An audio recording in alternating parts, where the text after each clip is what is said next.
All righty.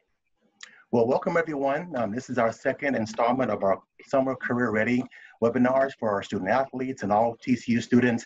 My name is Terrence Hood. I serve as Assistant Director for Alumni and Student Athletes in our TCU Center for Career and Professional Development. And so on behalf of the Career Center and Student Athlete Development staff, welcome to our employer partners, welcome to our student athletes, our current students, with our TCU community. We thank our employer partners for joining us this afternoon. And so I'm going to turn it over to Marcellus to introduce our panelists and our employer guests, and then we'll go right into our conversation about how to draft a winning resume. So thank y'all for being here. Absolutely. Thank you, Terrence. My name is Marcellus Perkins. I'm a second-year graduate assistant here at TCU Student Athlete Development. Alongside Terrence, I oversee all of the career and professional development for our student athletes. We also have our other coworker here, Danielle Bradford, and I'll allow her to introduce herself as well. Before we introduce great information to be shared and exchanged amongst everyone, and we're really looking forward to it. So before I introduce the panelists, Danielle, would you mind introducing yourself? Hi everyone, my name is Danielle Bradford. I am also a second-year graduate student at TCU. I work with Marcellus and Terrence in our student athlete development department. I'm a graduate assistant there, and I work with the personal development with our student athletes. Thank you, Danielle. Danielle, today she will be kind of monitoring our chat box to see if there are any questions that are being asked for myself, for Terrence, or any of the panelists as we do our program today.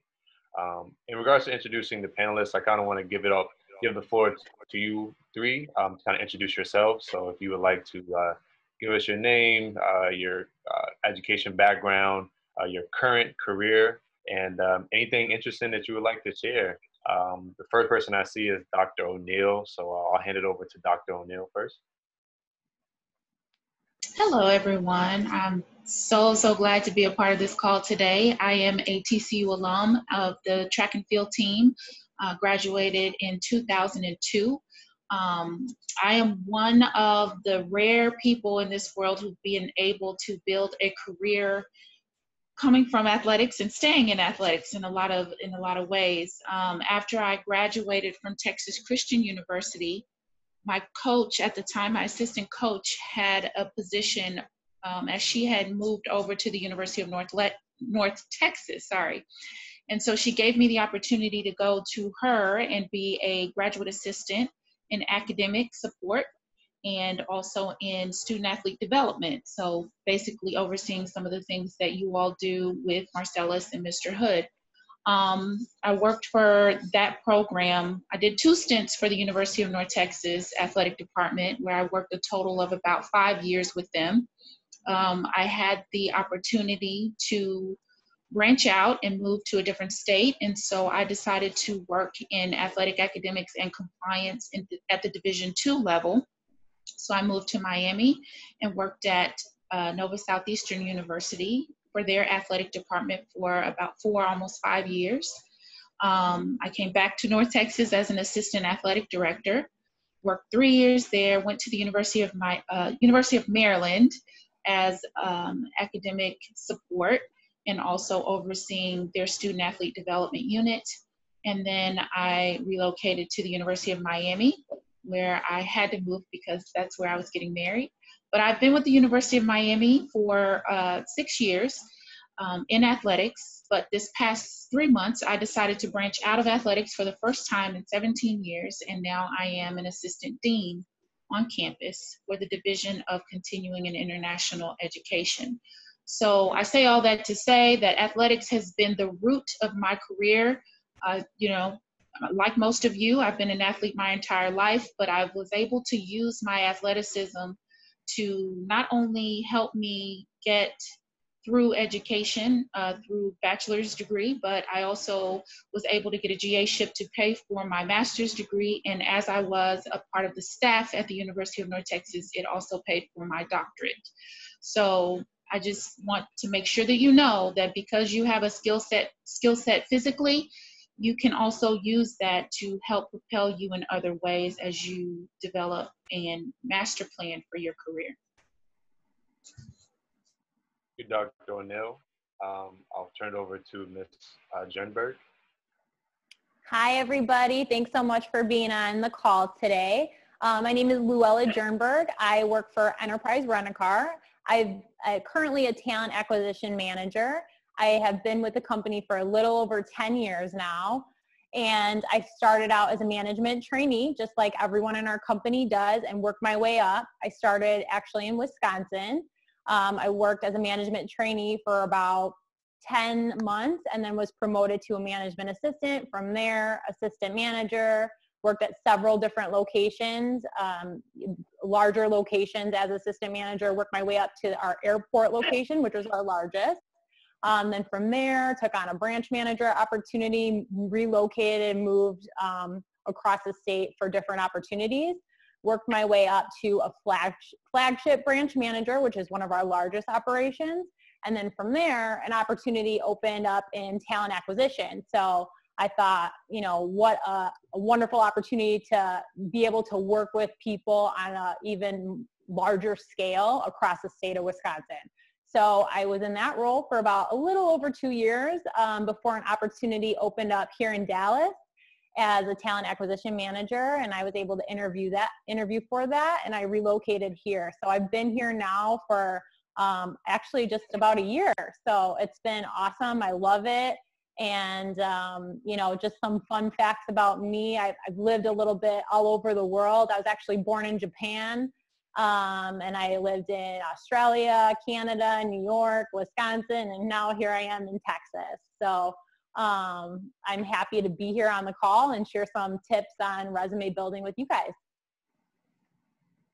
Thank you, Ms. Jernberg. Now we'll turn it over to our last panelist, Mr. Thompson. Hey, everybody. Good to see you. Thanks for the opportunity. Kenny Thompson, graduated from TCU in 2004. I was on the baseball team for my time on campus. I graduated with a degree in political science and a minor in communications, and I just stuck with politics. So after my time at TCU, I worked on several political campaigns. And in 2008, I worked on President Obama's campaign, and we won. And I moved over to the White House for 4.5 years. Had a couple of different roles in the Obama administration on the president's side and the vice president's side. I left the White House in 2013 and have been at PepsiCo ever since. PepsiCo is obviously the largest food and beverage company in the United States. We've got 110,000 employees nationwide, 260,000 globally. I run our public affairs for North America. So when I could travel, I traveled quite a bit, working with different state and local governments and community leaders to make sure that PepsiCo is engaged in the community and is doing the right thing. So as the other panelists noted, I often give credit to my athletic career for basically everything I've done since then. The things I learned at TCU from playing baseball and just the effort that it takes to manage your time and the skills that you're developing, you don't even realize you're developing while you're doing them, because for us, it's just everyday life. But for so many other people, it's really a stretch. But for us, it's like, this is what we have to do. So just keep that in mind. You're learning so many things that you may not even know that you're learning. So, you know, hopefully after this, we'll stay in contact and happy to give you some thoughts and guidance as you start to build your career. All right, thank you, Mr. Thompson. Thank you to our panelists as well for the quick introduction. So now, as we're getting started, I'll turn it over to Terrence so we can begin our presentation. All right, let me share my screen here. One moment. All right, let's see. Can everyone see my screen okay? Yep. Yeah. All right. So let's get right into our agenda. Of course, we want to hear from our students as well. I have a little poll down here. What do you hope to gain from our conversation? But we want to talk about the skills employers want. I think Kenny and Shantae talked about transferable skills. We want to talk about what employers look for, and then talk about how student athletes or any student can demonstrate those skills on their resume. We want to cover some resume do's and don'ts, some tips to think about in terms of format and content. We're going to cover some core resume sections, some sample resumes for student athletes and other students. And then we're going to talk a little bit about cover letters and how important that is. So I'm curious to hear from our panel on the value of cover letters. Are they still valuable? Do employers read them? I've heard mixed messages over the years, but, and then especially in light of the pandemic, in terms of our new normal, how might resumes look different in the new normal, employer expectations? I'm curious to hear from our panel as well. So here's kind of our agenda, everyone. It's a conversation. Points are powerful, but connection is key. So we want to connect these points to our student experience and especially to what employees look for. But for our students on the call, really briefly, if you would mind sharing in the chat really briefly or unmute yourself, what do you hope to gain from our conversation? So I want to give a few moments for some reflection from our current students on the call. And I guess, Danny, if you can tell me if you have any comments, or Marcellus, if you notice any comments, but what do you want to gain from our time today?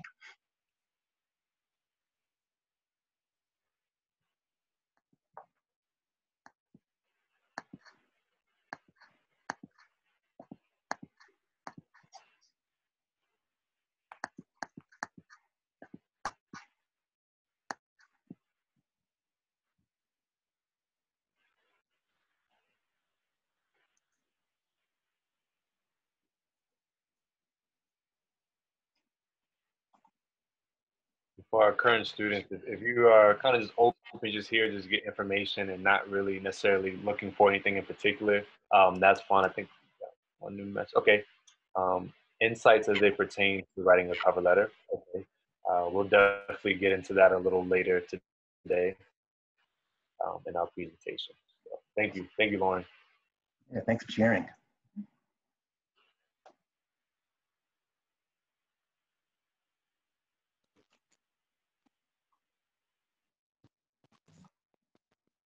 All right, do we see any other comments, Marcella, so far? I'll give it ample time as well.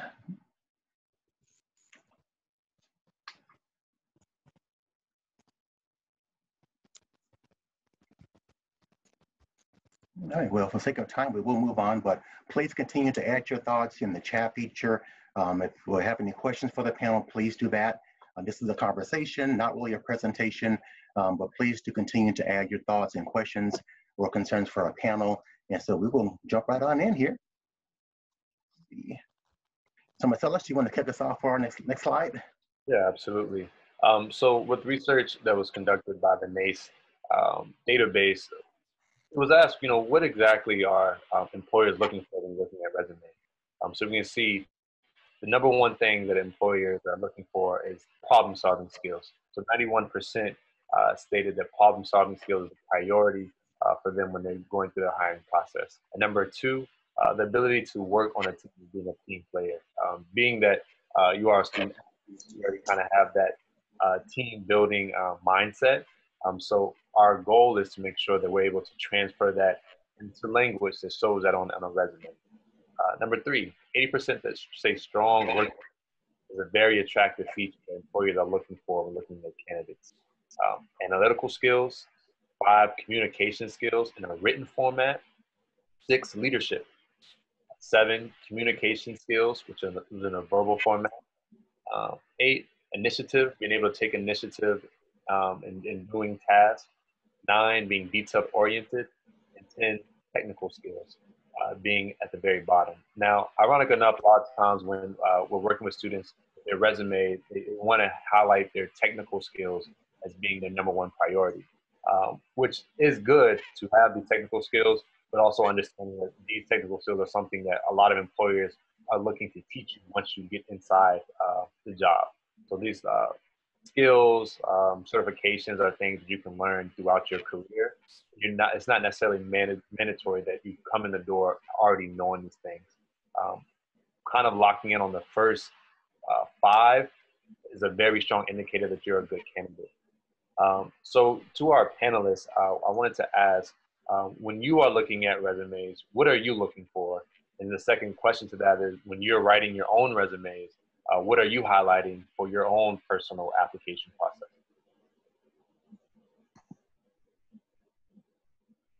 Not all at one time, huh? Is that anyone?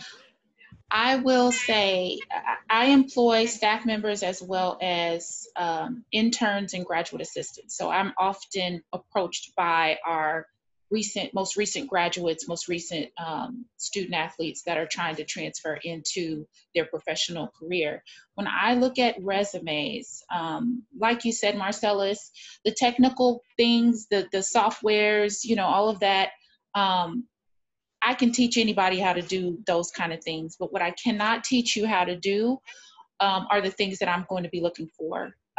It's have you led, have you developed anything? And I'm not talking about in terms of some broad-based, you know, software company, but have you been a leader on your team? Do you have any kind of anything that leads me to believe that you know how to manage this or that?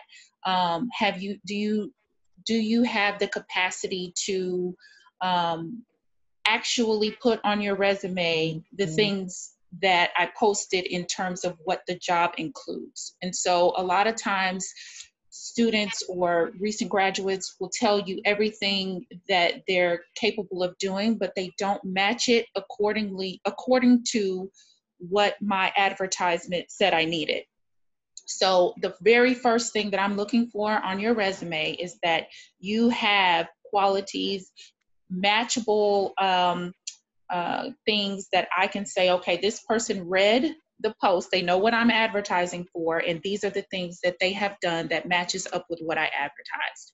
So when you're making your resume, it's one thing to have everything that you've done. I've worked at McDonald's, I worked at Burger King, I did this and that, but how does that transfer into what I advertised? Right? And so that is one of the biggest things that I'm going to look for, that you actually have the depth to do the job that I advertise. Yeah, I agree 1,000%. One of the things that I look for when I'm looking at resumes is a variety of experiences. You know, in my field and sort of arena, you deal with different types of folks every day, and it's a good for me to see, you know, not only you are a student, but you're a student athlete. Not only are you a student athlete, but you are doing community service. You've also, you've also stayed connected with your hometown or whatever the case may be. I think it's really important, and particularly in these times, to show that you are always developing, always learning, because as we've seen, the job that we have now may not be the same as it will be in 6 months to a year. So the ability to adapt and changing situations, and being able to do so successfully, and being able to show that in your cover letter and resume is something I always look for. Yeah, and including action words, specific power words like accomplished, earned, awarded, those are all really important. And just looking at the slide and talking about all those different attributes, being able to be a problem solver and work on a team. When we interview candidates, no matter if you're in Chicago, New York, California, Wisconsin, we evaluate the exact same way on specific competencies. And most of them are exactly what are on this slide. So, do you have the ability to problem solve? Can you work together on a team? Your communication skills? Do you have leadership qualities? And, that's why student athlete is so fantastic, because you can speak to all of these things in so many different ways, even if you haven't had work experience. I mean, you can talk about being a captain or being a leader of your team, and how you rally your team to be successful. And how communication is key, and a strong work ethic, and what you do every single day. So, I think this slide is so valuable, and exactly what we use evaluating candidates throughout their career as we continue to promote within as well. That being said, I'll turn it over to Terrence for the next slide. All right, thank you so much for sharing, everyone. So our next topic of conversation is what employers really want. And we're talking about things like format, the idea behind the resume format. The most popular one that I've seen in my experience is the chronological resume that lists all of your education experiences in reverse order. So from most recent, listed at the top, all the way down to the least recent. So if you're ever wondering what should I put first, the most recent education at the top, most recent experience at the top. So it's called reverse chronological order. That tends to be the most popular resume format in most cases. And so as Kenny mentioned, the variety of experiences, your actions, and also not just your typical duties, but your contributions. So my mantra is your resume is a summary of contributions, not just a list of responsibilities. So how can you convey not just what you did, but how well you did it, the purpose behind it, your actions and the outcomes. And then the third bullet point, I'm really old school, visual appeal comes before content. And so if it's fonts too small, fonts too big, if it's paragraphs, employers take on average about 7 seconds to scan a resume in most cases. So you want to make sure that the visual appeal actually persuades me to get to the actual content. So make sure that you pay attention to not just the content, but how the resume looks. And then back to the idea of a summary, it's not every single thing. It may be helpful to have a master resume with all your skills, all your education. But as Dr. O'Neill said, research and targeting your resume to those opportunities is what's going to matter most. And then there's a website that I've stumbled across recently called JobScan. If you need help with identifying keywords from a job description or looking for any overlap that might be missing, JobScan allows you to copy and paste your resume and a job description and look for what's missing in terms of skills and keywords. So for our panel, I'm just really curious about anything here that stands out to you. Do you agree with the bullet points? And just what do you look for in terms of organization? Do you prefer the chronological resume? Just any thoughts you have about the points here? And also for our students to chime in with any questions as well. Yeah, I think, keep it brief, very simple. Don't think too much about it. Keep it to one page. That's really important, especially that's accurate. There's so many resumes that are coming through, and we take 6 seconds to skim through that. So just keep it brief. Highlight your most recent accomplishments, and I think I like it with the name at the top, then your address, contact information, objective, your most recent and relevant work experience. Maybe not, if you're just a recent college graduate, you don't necessarily have to have something back from high school 10 years ago. Just keep it relevant, and then your education. So as you go through and we look at all these resumes, it's really important to, I can't stress enough to keep it to one page, and then check your grammar and spelling, and you not just use the computer for that, but have your friend or a colleague review it and make sure it looks good. Because you have to think about, it's not just, this gets you to the interview. And then once you're in the interview, how many more people are going to look at that resume? In our interview process, I'm the first person, and then we have an area manager, and then our regional vice president. So, they really look over that, and they have time where, it's an interview and a conversation with that candidate. And a lot of the time it's, walk me through your resume, tell me about, this and this and this. So you want to make sure that it looks good and it's clean. You also want to make sure that you can hold a conversation based on what you have listed on your resume. And I think sometimes we get so caught up in making our resume have all the action words and read properly and look wonderful, but it's just as important that when you get into that interview that you're able to take that resume and bring it to life through words. You need to be relatable. You need to be able to explain every single thing that you put on the resume. You need to talk about any gaps that may be in your resume and why they're there. And it could be valid. There are many valid reasons as to why you may have, gaps in terms of your resume. You may have gone to train for the Olympics for 6 months or a year. But as long as you can explain those things, you want to make sure that your resume is able to be brought to life. And in addition to that, I think sometimes we don't put enough emphasis in the work that we've done through camps, okay? As a student athlete coming through high school and even as a college student, I worked a lot of camps. I didn't get to work a lot of jobs as much as I did camps.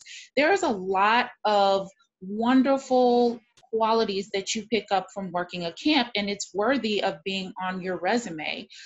You're monitoring sometimes 50 plus young children, safety. You're actually providing a skill set, providing your expertise in soccer, or in track and field or whatever it is that you do. Those are skills that are transferable and they need to be on your resume if you've worked camps. Now, you may have worked the same camp 4 years in a row.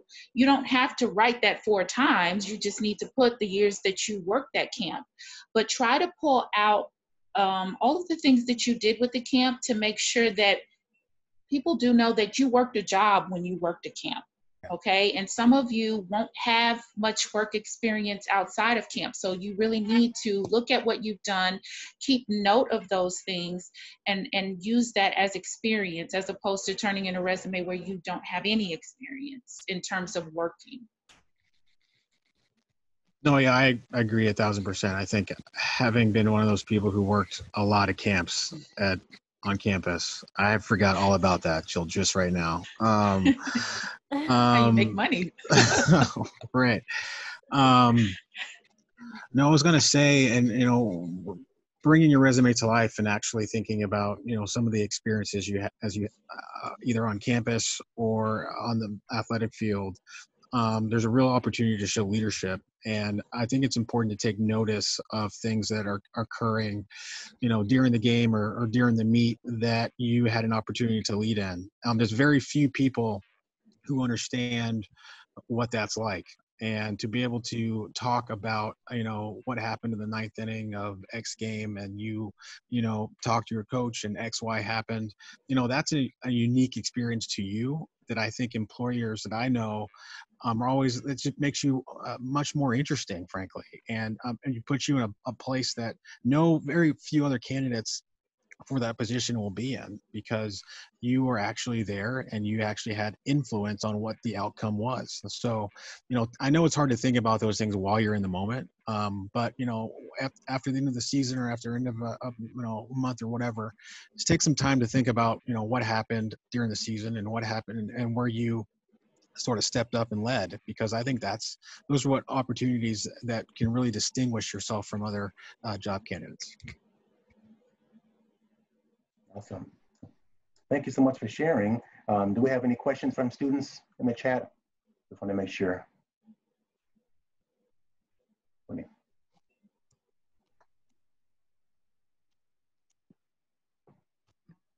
Terrence, I have a question if I'm allowed to ask one. Well, of course. Okay, so for example, I'm looking at going into public relations and advertising, and so I know agencies preferred resumes might differ than corporate. Do you guys have any insight you guys can share into that, or do you just prefer like a plain black and white resume? Like, how do you feel about maybe having your title, your name at the top, larger than the other font on the page, or do you guys have any preferences regarding that? I will say for me, when a job is opening and I have to be the person responsible for the resumes, I mean, anytime the University of Miami sends out an advertisement, thousands of resumes will come through.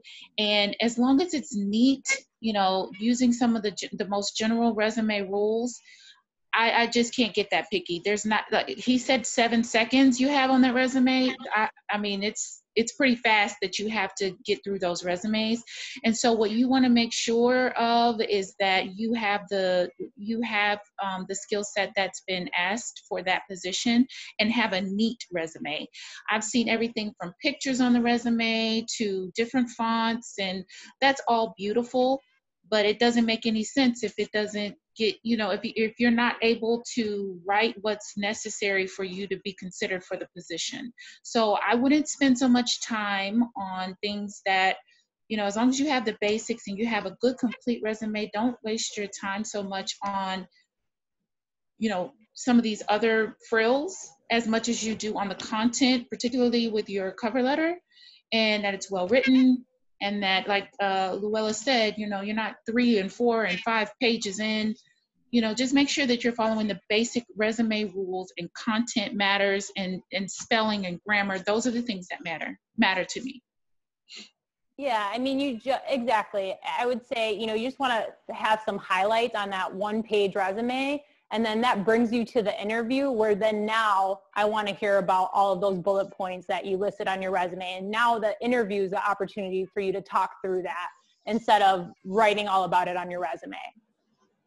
Perfect. Thank you guys for answering that question for me. Jose asked, what about employment gaps? How important is it to have had continuous employment even when you are a full-time student?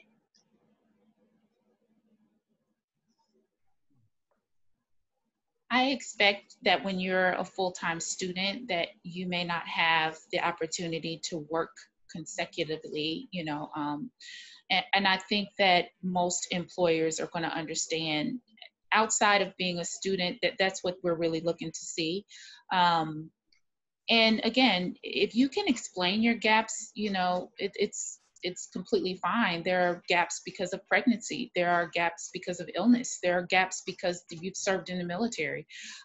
So as long as it's explainable, I don't think anyone is looking for you to have a consistent job while you're also in, you know, undergraduate, even graduate school. You know, many people can't work while they're pursuing their master's. And so as long as it makes sense, I don't think that I've seen resumes where a person doesn't have those things going on.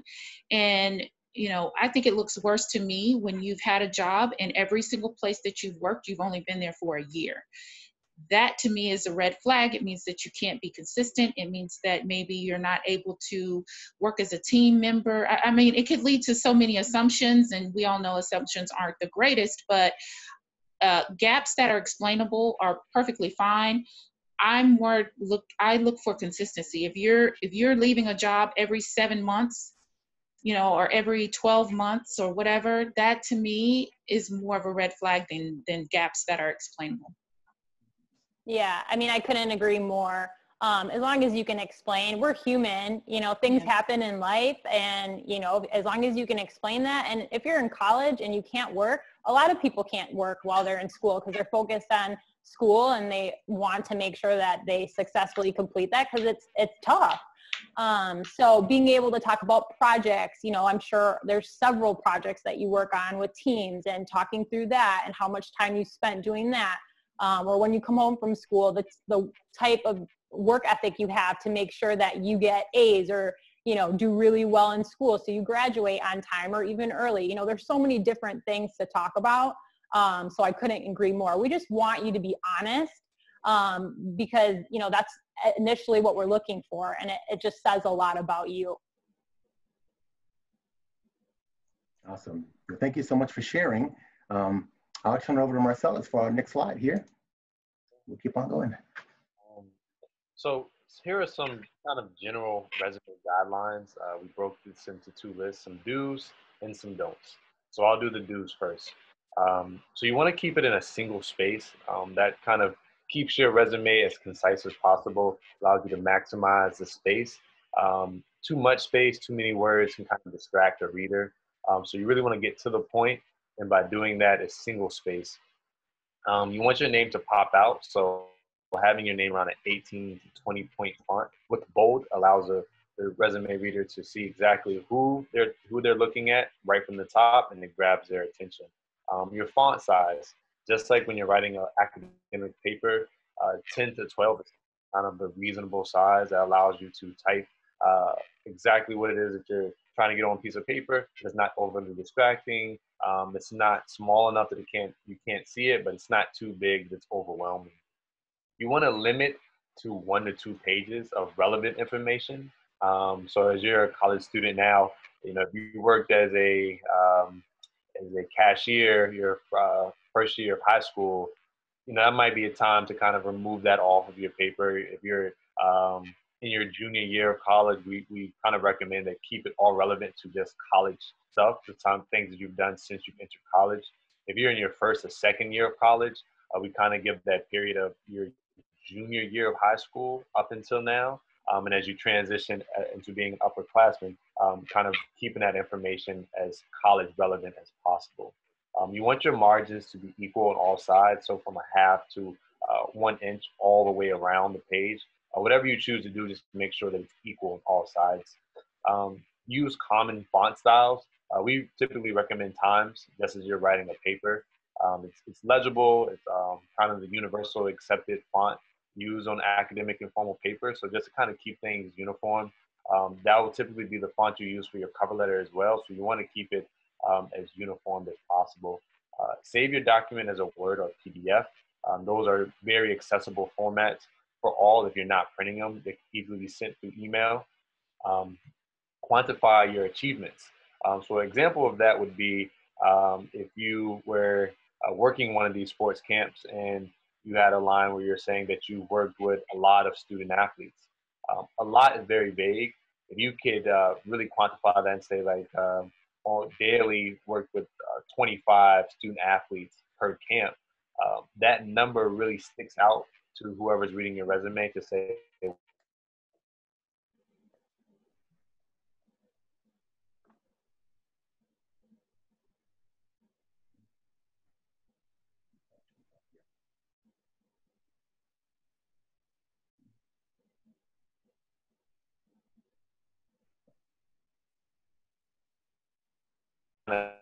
format.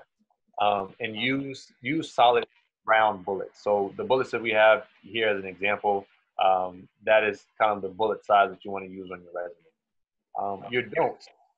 Try to stay away from templates. Sometimes templates can be a little bit too much, become distracting. Just like Dr. O'Neill was saying, it's more about the content of your resume as opposed to how you've designed your resume. That goes into the color or objects. You want to keep it in a black and white, so white paper, black font is the typically accepted for most resumes. Now, if you're going into something in regards to fashion or something that's more creative based in that regards, then having color and having objects may be acceptable, but that's more so of a case by case and a very small number of resumes. You don't necessarily need your headshot. What we do recommend is having your LinkedIn link on your resume, which will have your headshot there. Crazy fonts, Mac fonts again. You don't want anything that's going to be distracting. Times is pretty much the accepted format that we usually ask for. Listing only tasks. Instead of listing tasks, this is the way to kind of go into what exactly you did. So having one line is typically what is accepted per thing that you're listing. Kind of get to the point in a very concise manner.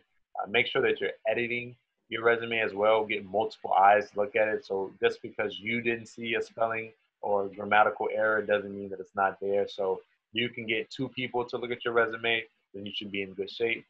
No objective statements, no references on your resume. That is something that can be attached to your cover letter or sent per email or conversation if asked by your potential employer. And no paragraphs. You don't want to overwhelm your reader. You want to keep it to about 2 to 3 bullet points per experience. That gives enough insight and information, whoever's reading your resume, to know exactly what you're getting at. And it also gives a room for you to indulge more in that in conversation and as well as cover letter. So for our panelists, I just wanted to ask, is there anything else that you would include on our do's and don't list in regards to the resume guide? I think you summed it up really well. I think all of those things are very important. And most importantly, quantifying your achievements. I think if you're able to put specific numbers on there, it stands out and it really highlights your achievement, and it's just specific. And to, even in our operation where there's, you see your area manager or your regional vice president, they're operators of our business. So they're constantly working with numbers, and they would love to see what value you add to the team based off of your previous experience. So I think that is definitely something that I encourage you to put on your resume. I would also add that I know that sometimes as athletes, we get caught up in a lot of our accolades, and we have, because we're Horned Frogs, we have many, but there is a limit and there's a point in time where you have to cut it off. Or you need to learn how to kind of put everything in like 1 to 2 lines in terms of all county, all district, all regional. If the highlight of the year was that you were a national champion, obviously that's going to be the first thing that people want to see. Conference champion, things like that. But You know, once you get into the 20-time all conference and some of those things just get repetitive, you can't put all of that on there. You shouldn't. You should put the biggest points, and if that's conference, that's awesome. We do want to see that you were successful, but we also put just as much emphasis into what you've done as a SAC officer, Student Athlete Advisory Committee, or any other school types of organizations that you've been a part of. Those are just as important. Once you're interviewing for your career going forward, we want to see the athletic accolades, but we also want to see that you were involved in other things too, and highlight those things as well. And I know that Marcella's talked about how you'll have a separate document for your references and your cover letter. If you're having to put your package into a system, a lot of times they have you PDF all of it in one. Please put your heading on all three, whatever your name and that, because those, as I'm printing out or as I'm going through a stack of resumes, there's a chance that one of your pages may end up lost. And so what I want to be able to do is find you and put your document back together again. And sometimes if I don't have the name at the top of the page for all three pages, then I may lose one page. And all three of those pages are important. Your references, your resume, your cover letter, all three are important. So just put some kind of indicator that you have your name, maybe your last name, and the page number, but however you choose to do it, but just some type of indicator so that I could find all of your pages if you have to put them together.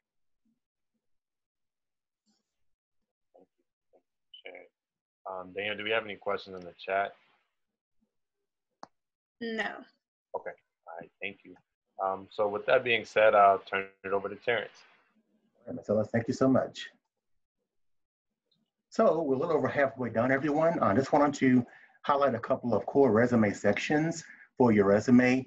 Your core sections are typically education and experience, but at the very top, as we've been talking about, your contact information, and we're actually going to take a peek at a sample resume in about 2 more slides to give you some ideas for your LinkedIn header, your LinkedIn profile, your all at the top, name, email, phone number. I wonder how the panel feels about addresses. I've seen some people not do the address, just email, phone, LinkedIn, full address on some, email, LinkedIn on others. But make sure that you put in your education typically at the top of the resume. If you're a current student, any certifications or certificates. Experience doesn't always have to be paid to be relevant. And so a challenge I see people, well, I don't have any work experience, so I don't have anything. And so if you put experience on your resume, you can add your athletic experience, any campus involvement, camps, internships. So as Kenny or someone mentioned earlier, it's a variety of experiences, whether it's paid or not. And then here's some other possible sections: intercollegiate athletics. It depends on how you want your branded. You might want to brand it as leadership experience. Just experience is really based on your preference. But here are some options on possible categories for your resume: skills, whether that's technical skills, languages, skills from your major, the transferable skills that the job is asking for, campus and community involvement. You might be able to combine some of these sections instead of having one for all, campus and community involvement. That's a possibility. Relevant projects, relevant coursework, any accolades, research and conferences. So here are just some of the sections that you might include on your resume. So for our panelists, does this all make sense? Is there anything you see that's missing, or do you see anything that stands out to you in that 7 seconds? I think all of those sections are pretty appropriate. I also like to see if you've been competitive or traveled abroad. I was a study abroad student, so I love the fact that I could put down that I participated in study abroad in England. But just like Luella said, you know, she's worked and had the blessing to travel to many countries and other places. And I think as an employer, that to me gives you an additional layer of teamwork and just being able to understand others' backgrounds. And so even if you've just traveled to 5 other countries, you may not have done anything while you were there but drank wine and ate cheese, but you can say, you know, I've traveled to 5 other countries. And if you've actually gone to train or participate in a sporting event or anything like that, you can highlight those things. But I like to see when someone has international travel on their resume. Yeah, I agree. I mean, I think all those things are good as well. And just having those little extras that if you have the room for it on your resume and keeping it to 1 page, it just makes it a little bit more interesting and gives me or whoever's looking at the resume more opportunity to ask you questions in regards to that during the interview. Jose wants to know, what are the rules for GPA on resumes? You know, for me personally, I don't think there is a specific rule. Whether you put it on there or not, honestly, that doesn't have any effect in if you get a job with us or not. Because, I mean, we hire from all majors. You can be in any major. And, you know, like this was mentioned before, we train you. It's a management trainee opportunity. So no matter what you've done in the past, we can train you to be successful in your career. But you must have those competencies like we talked about earlier: communication skills, leadership, strong work ethic. All of those things is something that you just have and you can speak to. But everything else we can teach you. We can teach you to be great at. So I don't think that is really that relevant. I would say that it's one of those decisions that you make based on what you're applying for and what your GPA is. If you're putting on your resume that your GPA is a 3.5, I mean, you may be able to word it as honors as opposed to putting 3.58 GPA. Also, if you're going to talk about your GPA, it's relevant if it's relevant to the job you're applying for. So if you're applying to be a teacher's assistant for microbiology and you're able to say that you were in your undergraduate, you were a microbiology honor student or President's List 5 semesters in a row, then it makes sense. Everything needs to make sense. I don't think that people are really interested otherwise in your GPA. I think they're interested if you were honors, President's List, those kind of things. But other than that, I'm with Luella. I really don't mind your GPA or not. Thank you for sharing. Great question. Other questions, Danny, from students so far? Are we good so far? That is all for now. All right, awesome.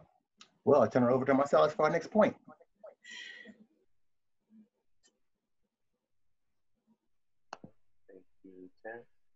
So for our students, here is a way to access some sample resumes.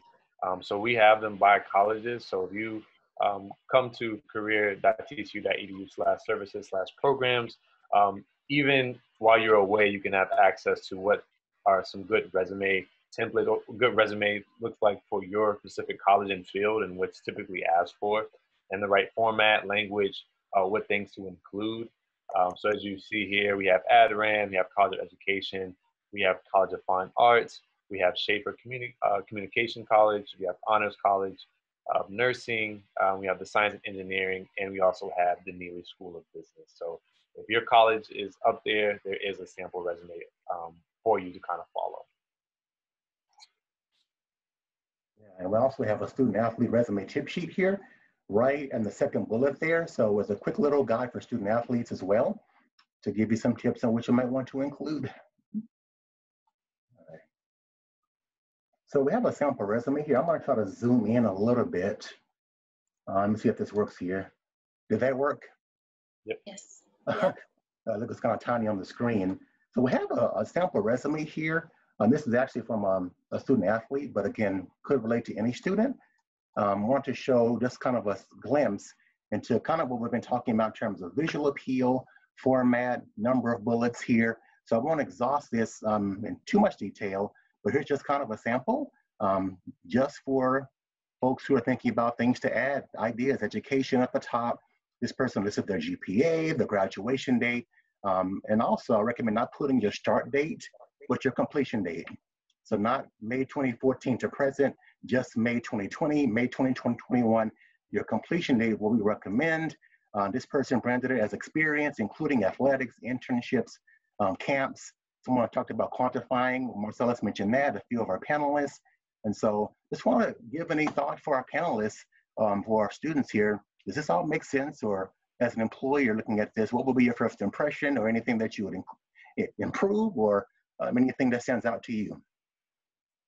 I think it looks clean and concise. I think it's really good. I like that, you know, you can clearly see the bullet points, and they use action words like mentored and trained and invested. Those are all things that, you know, me, myself, particularly, I look at as you continue to move through your career with enterprise. You're constantly training and developing others who start in your shoes too to be successful.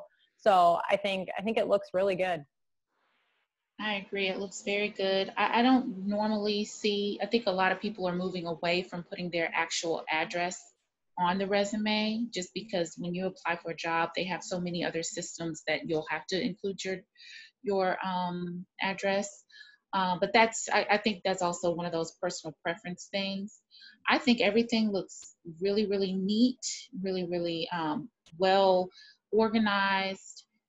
And this is a person who has a similar resume to what I had when I graduated as a student athlete. I mean, the content is great. It's not, you know, the person didn't put every single kid's organization that they ever worked with in life, but, you know, just enough so that you get the information that you have experience, and your experience may not be, you know, for a large corporation or something like that, but this is nice and clean. You see at the bottom how they put in accolades and things that were gave diversity to their overall profile. I like that. Campus involvement, and then also athletic and honor achievement. You know, just diversifies them, that they've done things across the campus. They've stayed involved. They were an athlete. They were also, you know, recognized for their academic honors.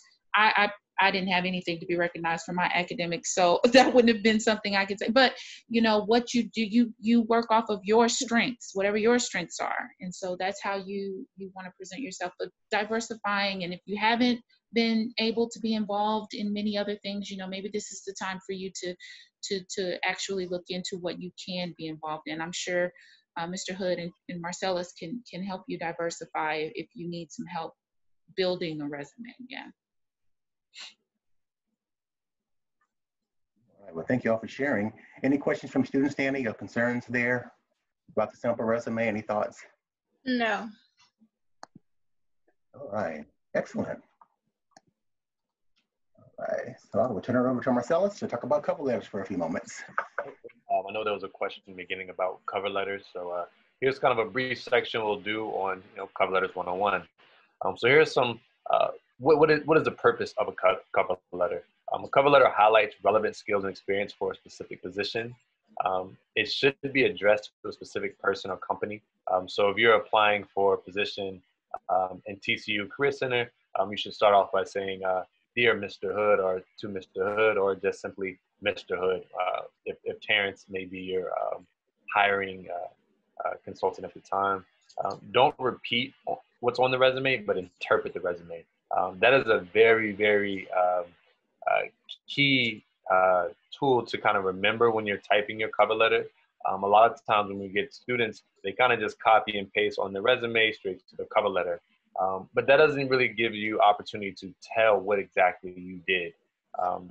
This cover letter is the opportunity for you to really explain what your key achievements are and how they can contribute to the positions you're currently applying for.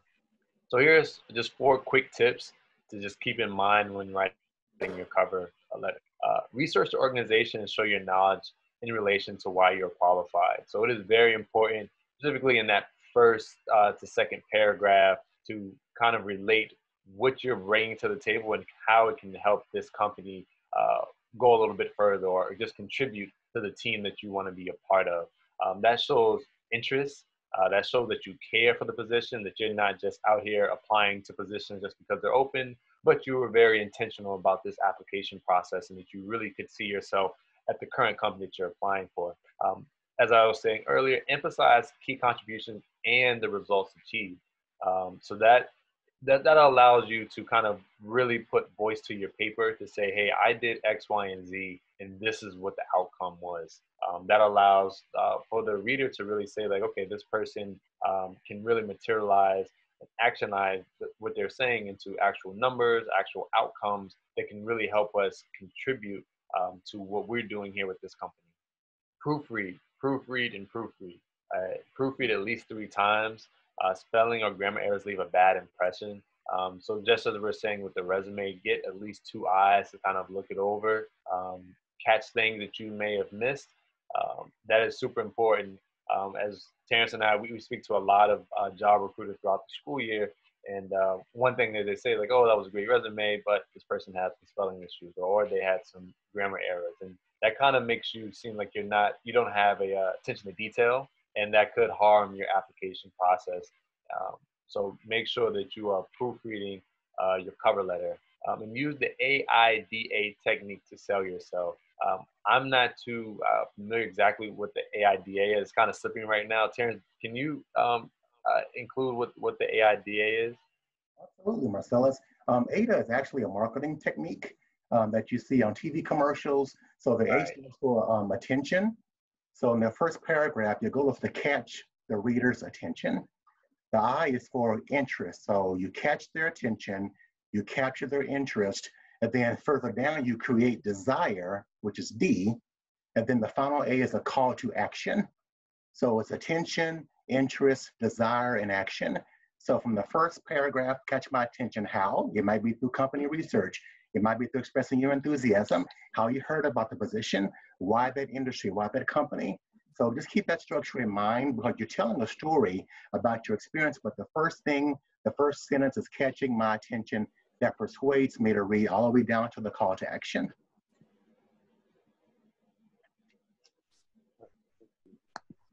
So for our panelists here, what would you also include for student athletes that are writing their cover letters? I know that those are kind of 4 brief, quick tips, and there's some things that we could really go into detail with. We wanted to kind of keep it simple, but on your end, what are some things that you look for when people are writing new cover letters that really helps them stand out in the application process? So to be honest, we don't require cover letters. It's not something I really look for with an applicant. A resume is just fine.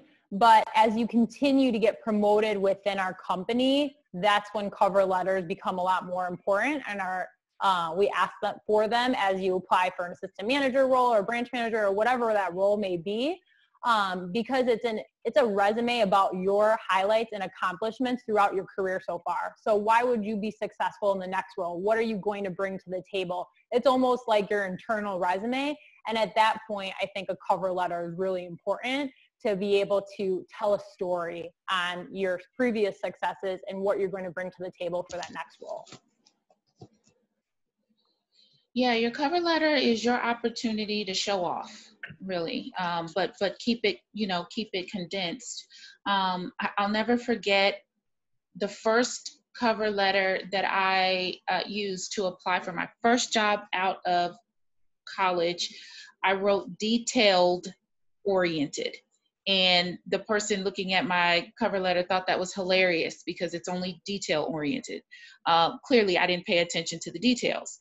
So, reading, proofreading, getting someone else to look at your cover letters, your total package is important. It's your opportunity to add some data. I have, with the 5 teams that I worked with at the University of Maryland, I have a 98.7% graduation rate. Something to that effect, something that's quick, but positive data that shows that you're able to, do whatever it is that you do very well. Anything that you could put in that regard. But yeah, this is your chance to show off, but you only have so many sentences to do it. So you've got to be careful on writing too much, because I can speak for myself. There are only so many cover letters that I could read out of a pool of 500 applicants. So that first attention grabbing paragraph is extremely important. And then that makes me want to read your second paragraph. And then that makes me want to read your entire document. So those are the kind of things you want to make sure, you know, concentrate on those things, but always neat, nice, make sure that it's grammatically correct, spelling. Always goes back to that. Thank you.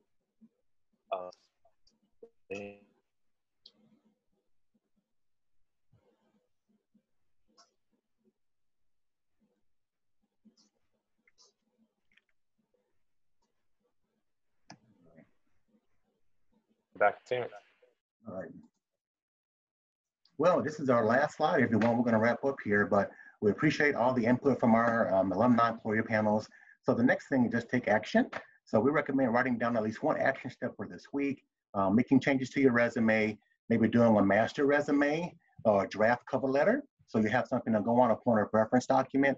Then scheduling a meeting with the career consultant via handshake. Marcellus and I work specifically with student athletes, but we have other career consultants. A few are actually on the Zoom call. Consultants are assigned to every academic college. So go to Handshake today, make an appointment with the career consultant. We're happy to walk you through the whole process of your targeted resume, whether it's for grad school, internships, part-time jobs. Marcellus and I, again, work with athletes specifically, but we're always here to help throughout the summer and throughout the fall for any resume questions that you might have. All right, and so we want to thank our esteemed panelists. Kenny had to go to another meeting, so we had to hop off during our call. But we thank you so much to Dr. O'Neill, to Ms. Sternberg, and especially Dr. Kenny Thompson for your time today. I just wanted to share their information here. They've been gracious to share their information in case students have further questions. But before we wrap up, for Luella and Shantae, any final tips or advice for our students before we log off today? Or words of wisdom or advice? You know, I just think be yourself.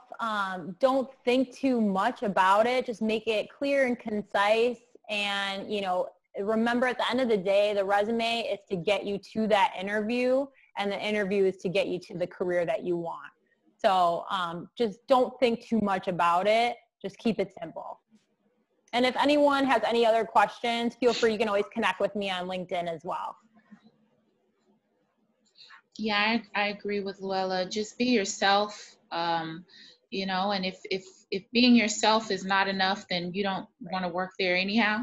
As a student athlete, you're coming to the table with so many positive, a positive history. You've been able to develop in ways that other people have not been able to. You understand time management. You understand working towards a similar goal. You understand working with many different people from many different backgrounds, and you understand diversity and how to have that team mindset. You know, what's important for the team, what's the goal for the team. You get that. You've done that. You know how to work through injury. You know how to work when it's you know, it's probably a depressing time in your life because you know you guys didn't win. So being able to use those terms, and you know, the resume is one piece to this bigger thing, right? Because you want to be able to take that resume and be able to verbalize that once you get the interview. And sometimes we get these winning resumes and then the interview falls flat, and it's unfortunate because we wanted to see that wonderful person that was on that resume, and then that's not what happened. But you know, being yourself, but also being able to talk about yourself not to the point to where you're, you know, making someone nauseated, but being able to talk about yourself. I'm a jokester. I'm sorry. I don't know if you guys have figured that out. Though. I agree.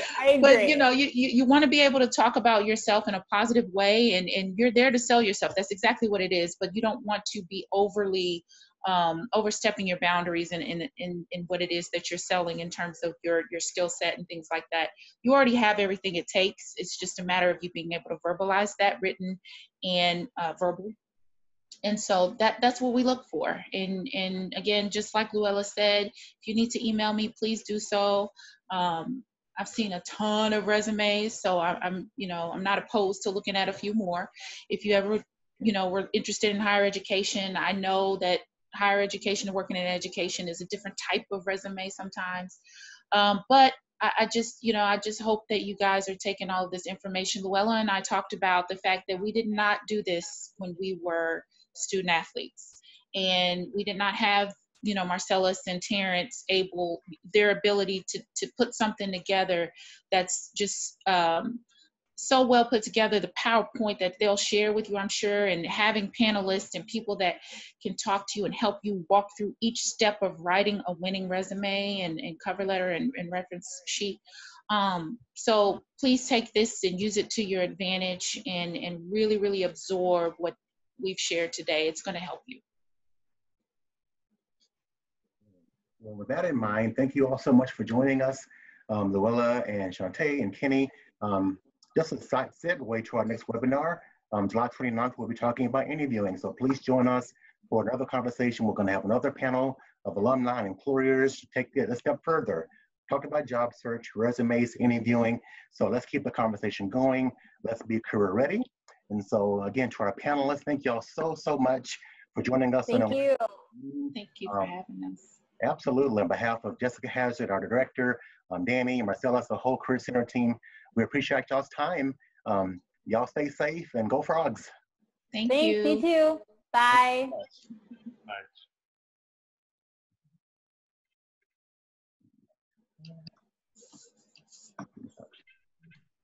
Good stuff, T and Marcellus. This was dope. And just a